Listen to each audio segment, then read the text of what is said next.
Good day everyone, this is Margaret Jimenez and today I will be discussing one of the topics in lesson 12 which is all about climate change. But before anything else, let's have first our learning outcomes. By the end of the lesson, you will be able to first explain the role of greenhouse gases in global warming and evaluate their impact on ecosystems, human health, and global economies through real-world case studies, and second, describe the local and global impacts of climate change on weather patterns, sea levels, and biodiversity. Now, let's move forward to the core concepts related to climate change. First and foremost, what do we mean by climate change? So climate change refers to significant changes in global temperatures and weather patterns over time. So this phenomenon is often caused by human activities like burning fossil fuels and deforestation. So climate change is like a gradual but significant reshuffling of the Earth's weather and temperature, which affects ecosystems, wildlife, and human lives. Now, let's have the greenhouse gases. So, greenhouse gases refer to atmospheric gases that trap heat, contributing to the greenhouse effect, which warms the planet. So, in simpler terms, greenhouse gases are gases in the air that trap heat from the sun, keeping the earth warm. So, without them, the planet would be too cold. But too much of these gases can make it too hot as well. So examples of these gases include carbon dioxide, methane, and water vapor. So that is the concept of the greenhouse gases. Now let's talk about the concept of global warming. So what is global warming? So global warming means the Earth's average temperature is getting hotter over time.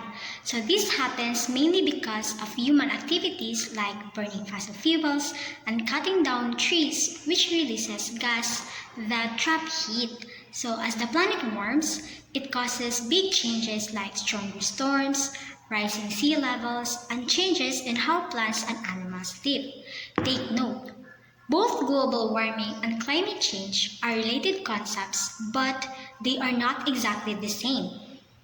Climate change and global warming are used frequently in the scientific literature, but they refer to two different physical phenomena.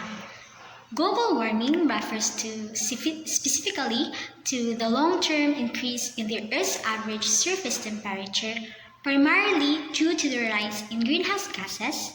Meanwhile, climate change refers to a broader range of changes occurring in the Earth's climate, including shifts in temperature, precipitation patterns, sea level rise, and more extreme weather events.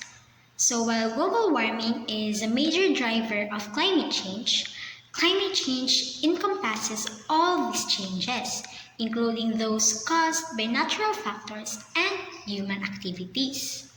Furthermore, human greenhouse gas emissions are causing global warming, which in turn is causing climate change. In short, global warming is one of climate change, but climate change includes a wider variety of environmental shifts. I hope it is clear to you and you can now differentiate global warming and climate change. Now, let's move on to the concepts of greenhouse gases and the greenhouse effect. Some gases in the air keep the earth warm by trapping heat from the sun. So these are called the greenhouse gases. So they work like a blanket around the earth, keeping the heat from escaping into space. So this effect is called the greenhouse effect. So the greenhouse effect is a natural process that keeps the earth warm enough for life. So it begins when sunlight reaches the earth, warming its surface. So the earth then releases some of this energy back into the atmosphere as heat. Certain gases like carbon dioxide, methane, and water vapor trap some of this heat, preventing it from escaping into space.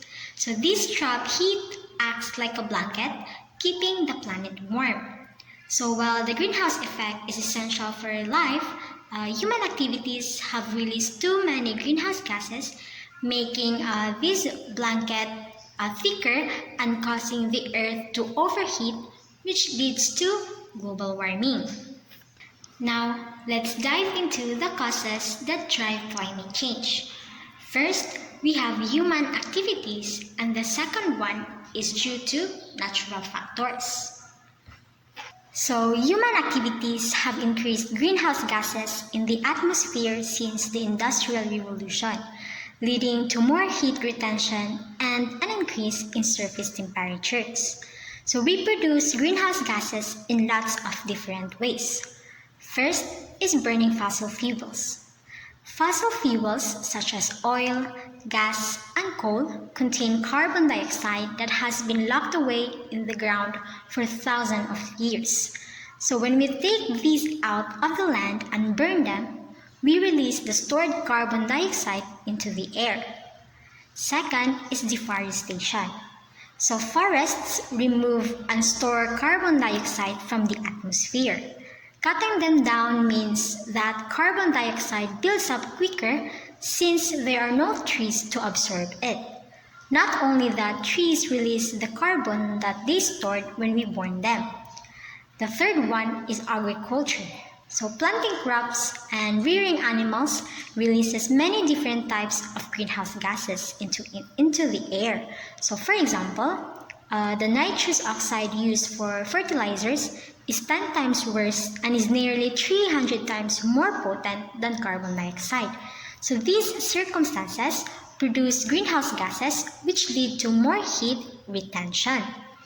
So the leading cause of climate change is human activity and the release of greenhouse gases. However, there are lots of natural causes that also lead to changes in climate change. So natural forcings that can contribute to climate change include solar irradiance, volcanic eruptions, and orbital cycles. So these factors have always influenced the climate. However, the current rapid changes are mainly driven by human activities, which I have explained earlier. Thus, whenever there's a climate change, there are also some effects and impacts that can affect us due to this phenomenon. Now, let's discuss it one by one. So, here are some effects of climate change. First, we have the environmental impact, which includes the rising of sea levels, melting of ice caps and glaciers, rise in the frequency and intensity of extreme weather events, and lastly is altered climate conditions. So rising sea levels, as the planet gets warmer, ice in the polar region melts and seawater expands, causing oceans to rise. So this can lead to flooding in coastal areas. Moreover, melting ice caps and glaciers. Higher temperatures are melting ice at the poles and in the mountain regions, reducing freshwater reserves and threatening wildlife that depends on these icy habitats. Another impact of climate change in the environment is more frequent and intense extreme weather. So storms, heat waves, droughts, and heavy rains are becoming stronger and happening more often, causing destruction to homes, farms, and communities. Lastly, is changing climate patterns or altered climate conditions. So, the usual weather in many places is shifting. So, seasons may come earlier or later, and some areas are getting hotter, colder, wetter, or drier than they used to be, which affects plants, animals, and human activities. So, these changes in environmental impact ecosystems, livelihoods, and other way of life as well. So we also have here the social and economic consequences due to climate change. First is agricultural productivity and food supply become vulnerable to shifting climate patterns. So this means that changing weather makes it harder for farmers to grow crops. So this leads to less food being produced, which can cause shortages. Next is shortages in production and increased prices. So when there's less food available, it becomes more expensive and making it harder for people to afford what they need. Lastly is climate migration, forcing individuals and communities to relocate due to adverse environmental conditions. So in some areas, extreme weather, flooding, or droughts make it unsafe or impossible to live. So this pushes people to leave their homes and find safer places to live.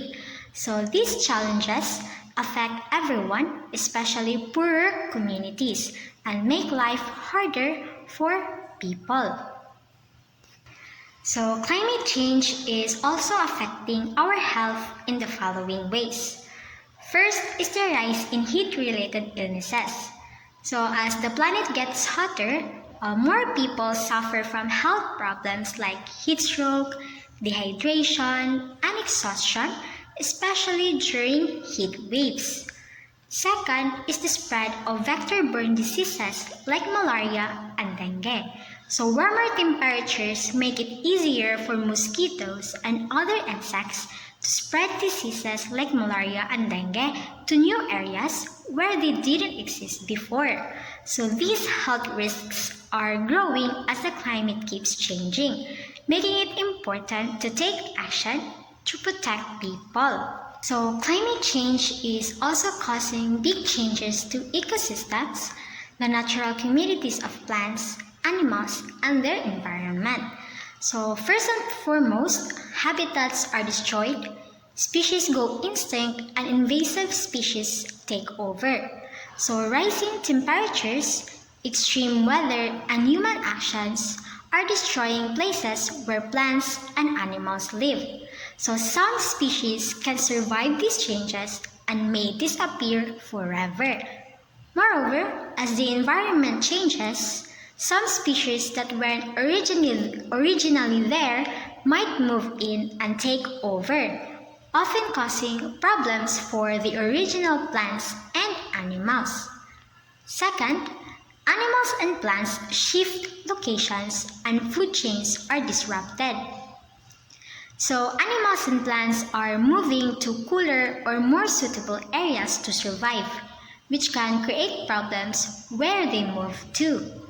Additionally, when certain species move, disappear, or overpopulate, it messes up the natural balance, making it harder for other species to find food and survive as well.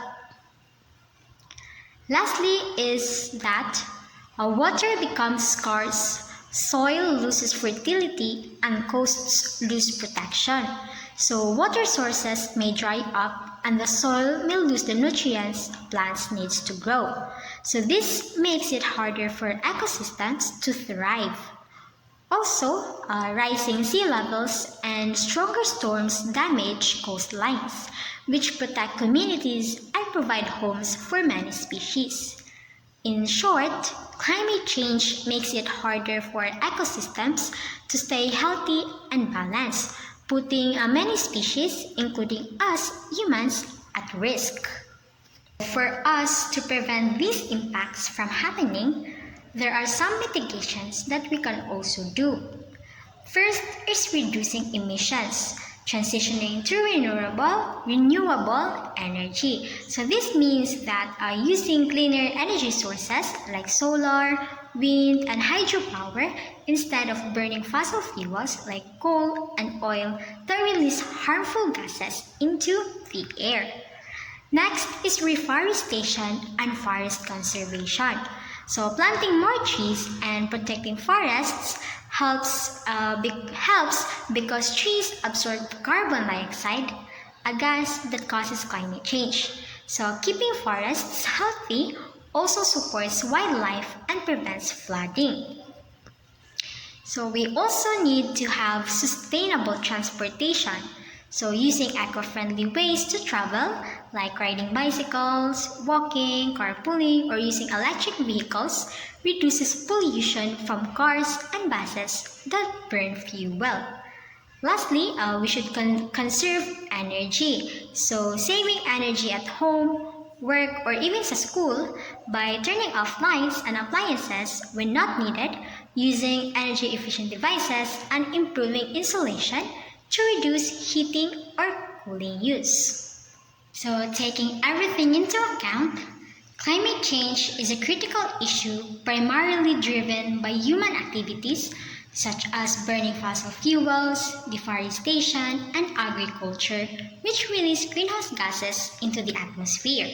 So this leads to global warming, causing rising sea levels, more extreme weather, and disruptions to ecosystems, agriculture, and health. So while natural factors also contribute, the main cause is human-induced. To address this, it is essential to reduce emissions, transition to sustainable energy, and protect vulnerable ecosystems to mitigate the impacts of climate change and ensure a healthier and more sustainable future. So that is for climate change. So I hope you learned something today and thank you so much for watching.